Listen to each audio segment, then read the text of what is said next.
Arizona Territory. 1879, the wind kicked up dust like it carried secrets.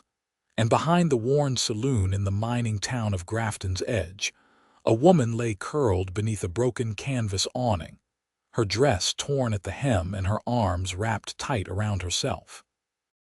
Cassidy Boone had not meant to fall asleep there, but it was the first safe place she had found in days.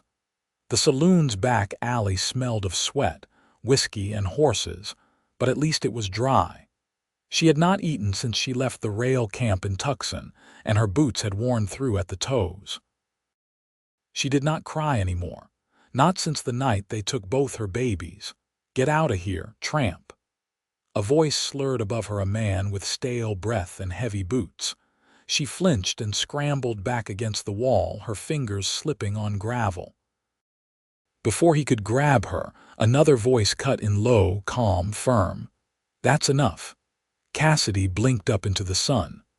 A tall man stood between her and the drunk, his shoulders wide beneath a faded brown coat, his hat shaded eyes the color of river stone. "I ain't looking for trouble," the drunk muttered, backing off before disappearing around the corner. The man crouched down. "You all right, miss?" Cassidy pulled her knees in tighter, her voice rough. "Fine." He did not push, just watched her a moment before setting something beside her, a cloth-wrapped biscuit and a tin flask. "You look like you could use this more than I can." She stared at the food, then at him. "Why?" He gave a small nod. "Because I got more than I need, and it looks like you don't." She had not heard kindness in a long time. Not since the day the judge in Prescott ruled she was unfit to raise her children, citing no husband, no home, and no money. The children, her babies, Violet and Vernon, had been taken by a church orphanage.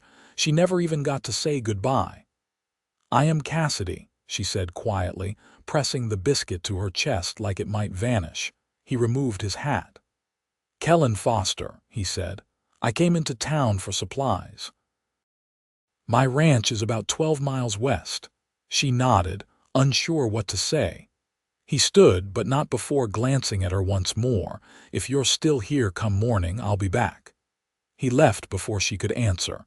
Cassidy did not sleep that night. She kept her back to the wall and her eyes on the alley.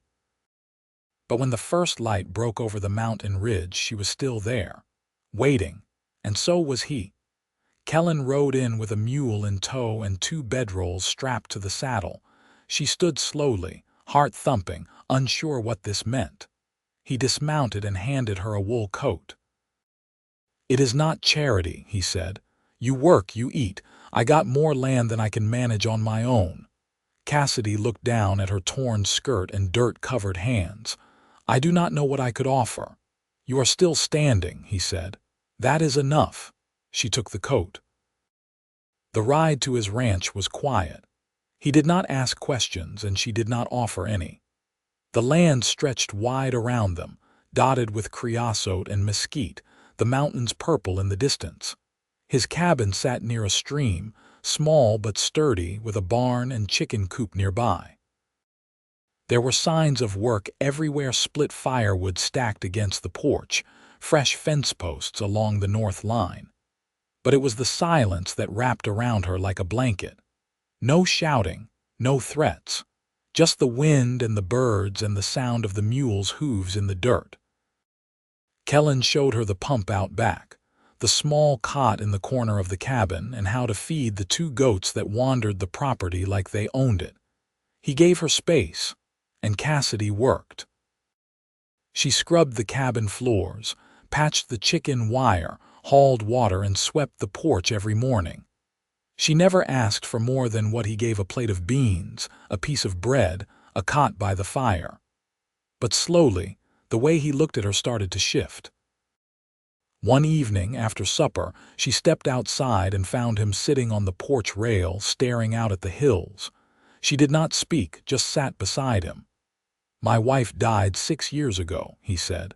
"Fever took her fast. We never had any children." Cassidy nodded, watching the sky turn gold. "I had 2, she said.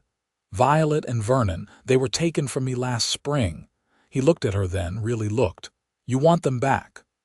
"I would give anything," she said, her throat tight. He reached over, brushing a strand of hair from her cheek. His hand was warm. "Then we will get them," she blinked at him. "You do not even know me." "I know enough," he said. "You are strong, you are not afraid of work, and you never once asked for pity." Tears welled up, but she held them back. "You believe I could be their mother again," he nodded. "I believe they never stopped needing you." That night, Cassidy lay in the cot and listened to the fire crackle. For the first time in months, she felt something inside her loosen. Not safety, not yet, but maybe something close to hope.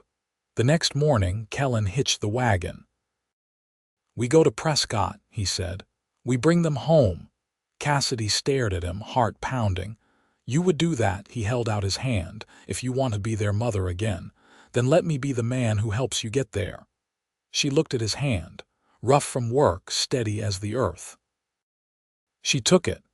They left before the sun touched the ridge, with blankets bundled tight and a satchel of bread and cured venison tucked beneath the wagon bench. Kellan drove with quiet focus, his hands steady on the reins as the mules trudged eastward. Cassidy sat beside him, wrapped in one of his older coats. The sleeves hung past her wrists, and the wool still held the faint scent of wood smoke and saddle oil. They passed dry gullies and wind-swept rock faces, the land opening and closing like a breath. Cassidy kept her eyes forward, her fingers clutched around the edge of the bench. She didn't ask how he knew which trail to follow. He simply did. Near midday, they reached a watering post where a widowed rancher sold coffee and biscuit rounds from her front porch. Kellan tied down the team and handed over a few coins. Cassidy stood back, unsure if she ought to speak. The rancher, a broad-shouldered woman with a braid streaked gray, gave her a long look. "You the kind that keeps her chin up even when it's been stepped on?" she asked. Cassidy met her gaze. "I try." The rancher handed her 2 biscuits. "Then you'll do fine." Back on the road, Cassidy glanced sideways at Kellan. "Did you tell her anything?" "No," he said. "She just sees things others don't."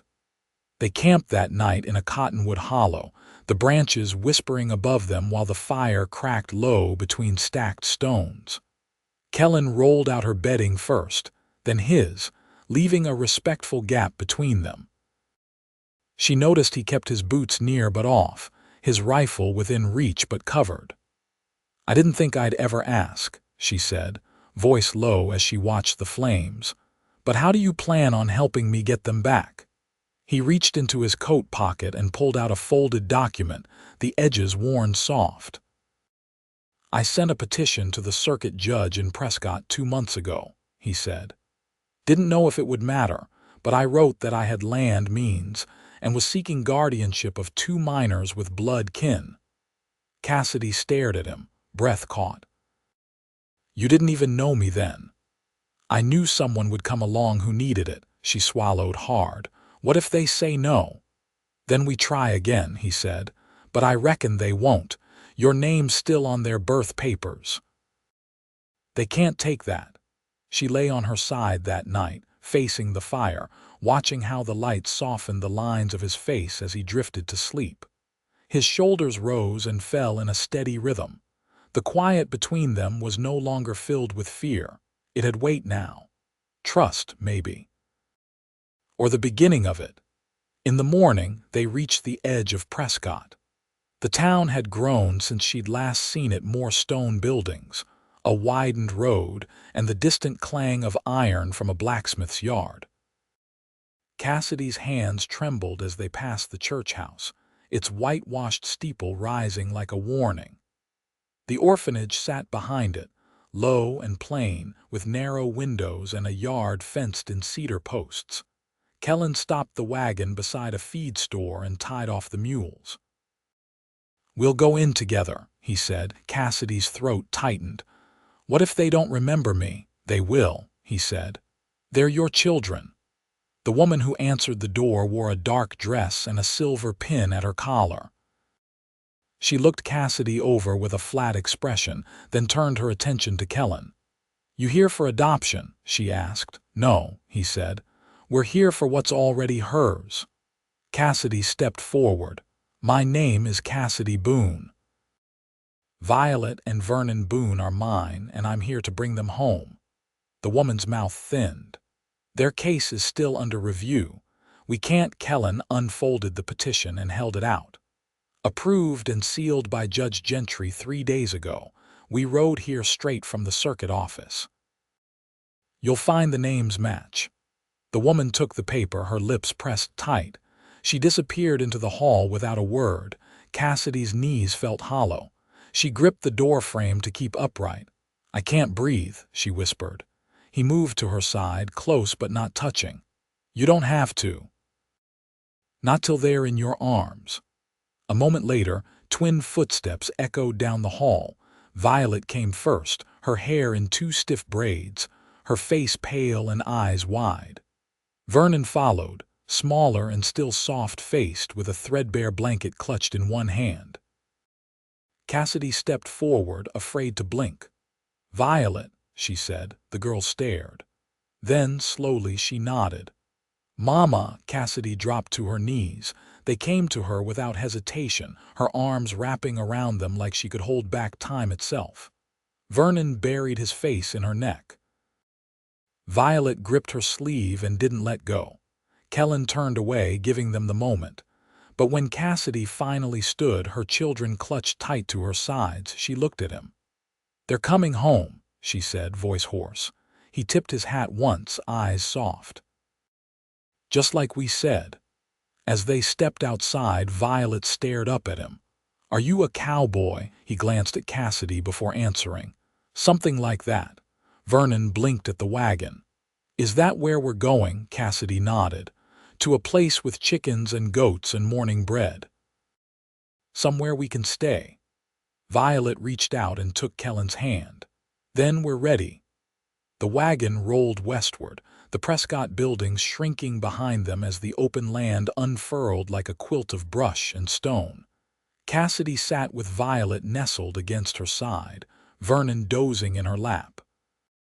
Kellan kept a steady hand on the reins, his gaze fixed ahead, though his jaw eased each time he glanced at the children.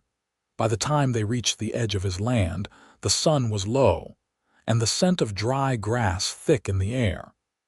Cassidy helped lift Vernon down, his legs still shaky from sleep. Violet climbed on her own, dragging her small satchel behind her. "Can they stay in the cabin with me?" Cassidy asked, brushing wind-blown strands from her face. "You all should," Kellan said, "until we get something built for the rest." She looked over, brows drawn. "The rest?" He stepped down and unlatched the gate, nodding toward the open stretch just past the barn. "I've got lumber coming from Ash Fork next week. Thought we could put up a second room, maybe a lean-to kitchen. It'd be better than trying to make 4 people fit around a single stove." She took a breath, slow and full. "You planned that far ahead." "I figured if they were coming home, they'd need more than just a roof. They'd need a place that felt like theirs." Violet stood close beside her, watching the goat's nose along the fence. "Do they have names?" Cassidy crouched beside her. "Not yet." The girl considered, then pointed. "That one looks like a clementine." Kellan gave a short laugh, his first in days. "Clementine it is, then." That night, after the children had eaten and curled up in the cot together, Cassidy stepped out onto the porch. Kellan stood near the edge, oil lamp casting a soft ring around him. He didn't turn when she approached. "I never dreamed of anything past getting them back," she said, her voice quiet. "I didn't let myself." "You don't need to dream it now," he said. "You're in it." She leaned against the post, her arms folded. "They'll need schooling, and clothes that fit, and a place to put their drawings." Violet used to draw flowers with too many petals, said they looked lonely with just 5. "I can ride into town next week," he said.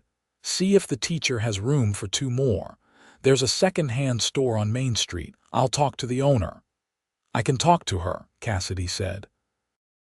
I want to. He nodded, the lamp catching a flicker of gold in his eyes before he looked back toward the darkened land. I'm not a man who takes to change easy, he said. But I can tell when something's meant to fit. She studied him a long moment. You never asked me what happened. Before the alley. I will when you're ready to tell it. I don't know if I ever will be.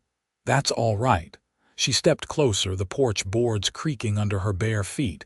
You said you lost someone once. He let the silence stretch before answering. Miriam. She had a voice like wet stone, soft but steady. I buried her under a cottonwood tree facing east, still ride out there sometimes. She'd want me to keep living. Cassidy's throat tightened. You think she'd be all right with this? He turned to her then, his face open in the lamplight. I think she'd be glad I found someone who knew how to hold things together. Cassidy looked down at her hands, the dirt still under her nails, the skin toughened in places that used to be soft. I'm not sure I know how to hold anything, she said. You've held them, he said, nodding toward the door, and that's more than most ever manage. When she looked up, his eyes hadn't left hers, not expectant, just still, honest. I can't promise I'll be easy, she said. I still wake up reaching for them even now. I don't want easy, he said. I want true. She stepped into him then, not because it was the right moment, but because there was no one else in the world who had offered her something without asking her to earn it first. He didn't touch her at first, just stood steady, waiting. When her head came to rest against his chest, he let his hands settle around her shoulders, firm and sure. Inside, Violet stirred and turned, her hands searching for her brothers in the dark. Cassidy pulled back just enough to look up at him. We're not just building a room out here, are we? No, he said. We're building a life. She leaned into him again, the sound of crickets rising around them, the land holding quiet. For once, there was nothing she needed to run from, no one she had to beg to be seen. Tomorrow, she would rise early and start the fire. She would mend Violet's hem and teach Vernon how to gather eggs without dropping them. And when the sun set again, she would sit beside this man who had offered her a place not just to stay, but to belong. And she would take his hand, not because she needed saving, but because she had found someone who would walk beside her, step for step, into whatever came next. The days settled into a rhythm that felt like breathing after a long choke. Cassidy rose before the children, her bare feet cool against pine-planked floors as she fed the stove and set the pot to boil. Violet had taken to sweeping the porch each morning without being asked, and Vernon spent his afternoons dragging a wooden spoon through the dirt, hunting for arrowheads he was certain were buried just beneath the roots of the wild mesquite. Kellan kept to the work of building his frame strong and movements sure as he laid the foundation for the second room. He worked without rush, measuring twice, cutting once, pausing sometimes to roll back his sleeves when the Arizona sun pressed hot against his neck. Cassidy noticed he never left tools lying about, and he always closed the barn door behind him, even when his arms were full. One afternoon, after pinning up the last of the wash, Cassidy found him on the ladder, hammering a beam into place. She shaded her eyes with one hand and called up to him. You always this careful with your lines? He glanced down briefly, his mouth tugging faintly at the corner. Careful lines keep the roof from caving. Learned that the hard way first time I tried to build a chicken coop. She stepped closer, arms folded. Let me guess, it leaned until the wind took it. Leant until the rooster refused to go inside. Wind finished the job. Cassidy leaned against the post. I've never built anything besides a fire. You've built more than that, he said, setting the hammer down. You just call it something else. That night, Violet fell asleep with her arms tucked around a bundle of dried grasses wrapped in twine. She'd started weaving them after Kellan showed her how to use a whittling blade to trim the ends. Vernon had found a tin cup with a hole in it and declared it a treasure chest. Cassidy watched over them from the doorway, her fingers resting lightly on the frame. Behind her, Kellan stirred the coals under the kettle and poured 2 mugs of steeped chicory. He set one on the table, waiting for her to join him. She sat across from him, her hands cupped around the warmth. He didn't speak, and she was grateful. The silence between them had grown a softness. It wasn't avoidance, it was understanding. After a while, she looked up. "Before I came west, I was a laundress in New Madrid. My husband, he was a blacksmith's apprentice. Died in an accident with the draft horse team. I was 21 with 2 babies and nowhere to go." Kellan's gaze didn't waver. "I sold my wedding band for train fare. Thought maybe Arizona would hold something steadier, but the camp work dried up and women like me weren't wanted near the rail yards." "You were 21, he said quietly. "You still had half a life ahead." She nodded, her thumb brushing the mug's rim. "I thought if I kept moving, I'd find a place that didn't see me as a weight." "You're not a weight," she met his eyes. "I know that now." The fire hissed as a log settled. Outside, wind stirred the door latch gently, like an old friend testing whether it was welcome. Kellan leaned back slightly, his voice low. "Once the room's done, I'd like to build a root cellar, maybe plant corn come spring. It's good land. It'll hold." "I'd like to help with that," she said. He nodded slowly. "And after that, if you see fit, maybe we build something for ourselves too. Not just boards and nails." She didn't answer right away. She looked at her hands, then at the children behind her, then at him. "I don't need a ceremony," she said, "but I want them to know this isn't temporary." "They already do," he said. Cassidy rose and crossed the small space between them. She stood beside his chair, her hand resting lightly on his shoulder. "I've slept in places where I thought I'd disappear by morning," she said. "Now I go to bed knowing someone's waiting when I wake." He reached up, took her hand and pressed it gently between both of his. "We'll build slow," he said, "but we'll build it right." She nodded, her voice thick. "That's all I ever wanted." Outside, the moon hung low over the hills, silvering the edges of the grass. And inside the cabin, where once there had been only borrowed shelter, there now bloomed the quiet certainty of home. The first frost came late that year, a thin silver crust curling along the edges of the creek and dusting the chicken coop roof before the sun melted it away. By then, the extra room stood finished, its walls chinked and sealed, with a narrow window that faced the ridgeline. Kellan had built the frame sturdy, the joinery tight, and Cassidy had stitched muslin curtains from an old flour sack so the children could sleep without the dawn light waking them too early. Violet had taken to reading aloud in the evenings, her voice halting but eager. Vernon listened from a cushion near the hearth, his fingers busy with scraps of cloth and bent nails he pretended were ship parts. They called their new room the ship cabin, and Kellan, upon hearing it, had only raised an eyebrow and said, "Long as it doesn't drift off in the night, I reckon that's fine." Cassidy found her hands fuller than she'd expected boiling lye soap, bartering eggs for sugar down at the post road, teaching Violet to measure flour with care and not guesswork. But each task had shape and purpose. She no longer moved through her days with her shoulders drawn up tight. She'd begun to hum again, quietly to herself when hanging laundry or kneading dough.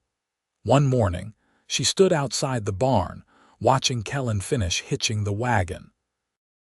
He was taking a trip east to the foothill market, 3 hours each way to trade for seed, grinding stone, and a pane of glass to replace the warped shutter on the north wall. "You'll be back before dusk?" she asked as he secured the last strap. "Before the sky turns," he said. "Won't be stopping long." She hesitated, then stepped forward. "You sure you want to do this alone?" He glanced over. "You've got enough to manage here."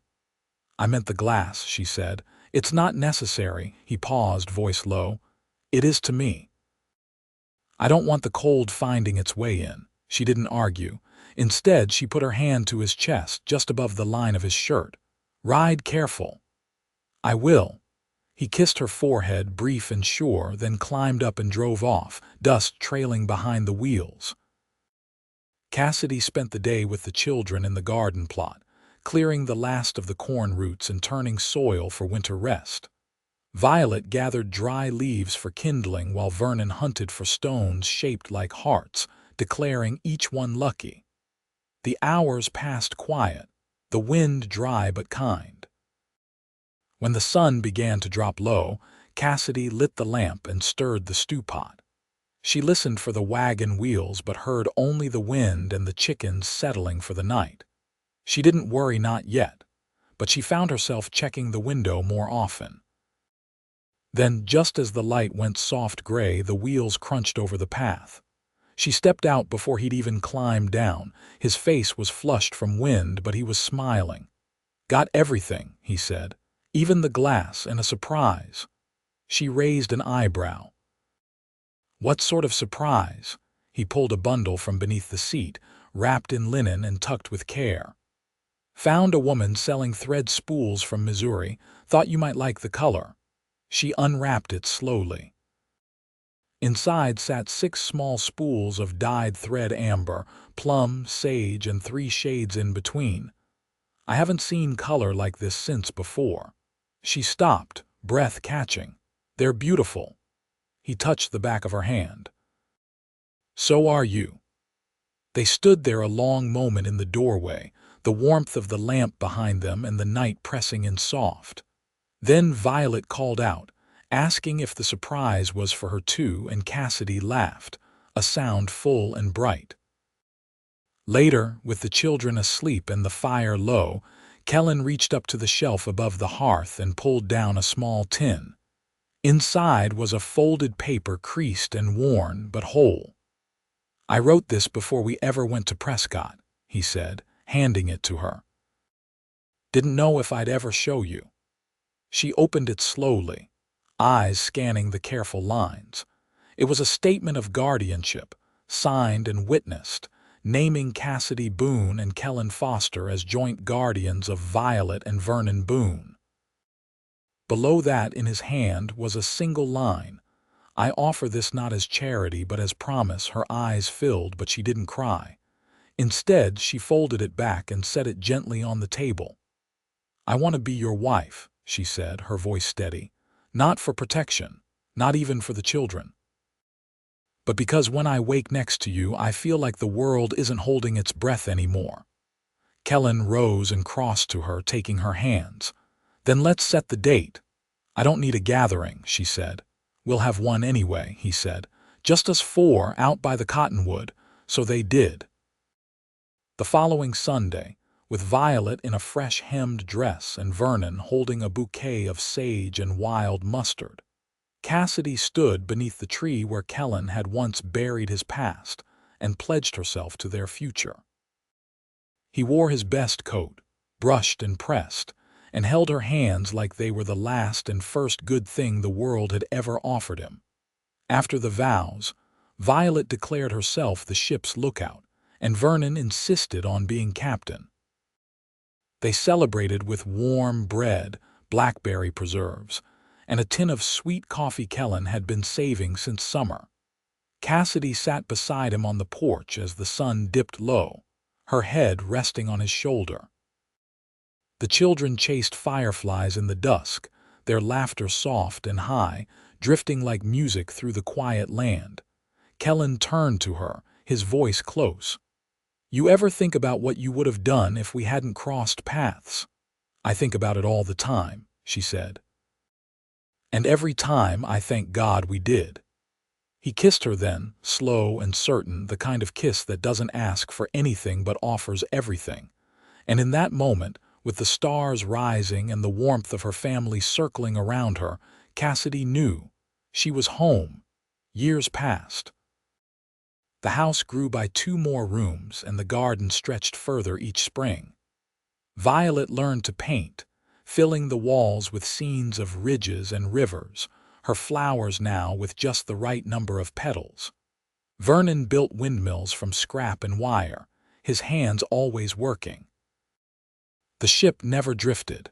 It stayed firm, anchored in love and soil. Cassidy and Kellan aged together, hands always within reach of the other. And though the land weathered them, it never wore them down. Nothing felt borrowed anymore. Everything was theirs. And they lived the rest of their days just like that, loved, steady, and unshakably together.